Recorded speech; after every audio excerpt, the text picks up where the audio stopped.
Hi friends, ఇప్పుడైతే మనం ఇక్కడ దగ్గర 2 కిలోమీటర్ దగ్గరికి అయితే వచ్చేసినాం. ఇక్కడ నడుచుకుంటా ఇక్కడ చూడండి. ఇంకా దర్శనం దర్శనం చేసుకోవాలంటే ఇంకా 2 కిలోమీటర్ పోవాలి. 2 కిలోమీటర్ పోయి మనం దర్శనం చేసుకోవాలి. అక్కడ నుంచి ఇట్లా ఇది దారి ఇది ఉంటుంది. ఈ గుర్రం మీద పోవచ్చు, మళ్ళీ డోలి మీద పోవచ్చు.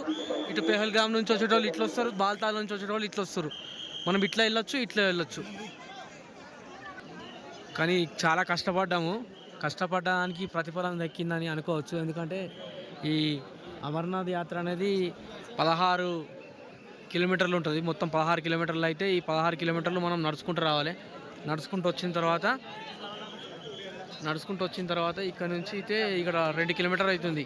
ఈ 2 కిలోమీటర్లు కూడా మనం ఇక్కడ నుంచి నడుచుకుంటూ వెళ్ళి దేవుని దర్శనం చేసుకొని బయటికి వచ్చిన తర్వాత మనం గుర్రం మీద కానీ డోలి మీద కానీ వెళ్ళొచ్చు. నడక మార్గంలో కూడా వెళ్ళొచ్చు.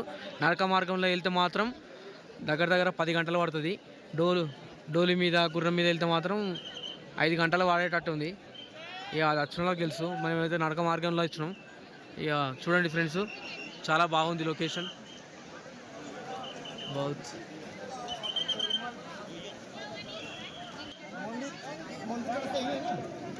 ఏ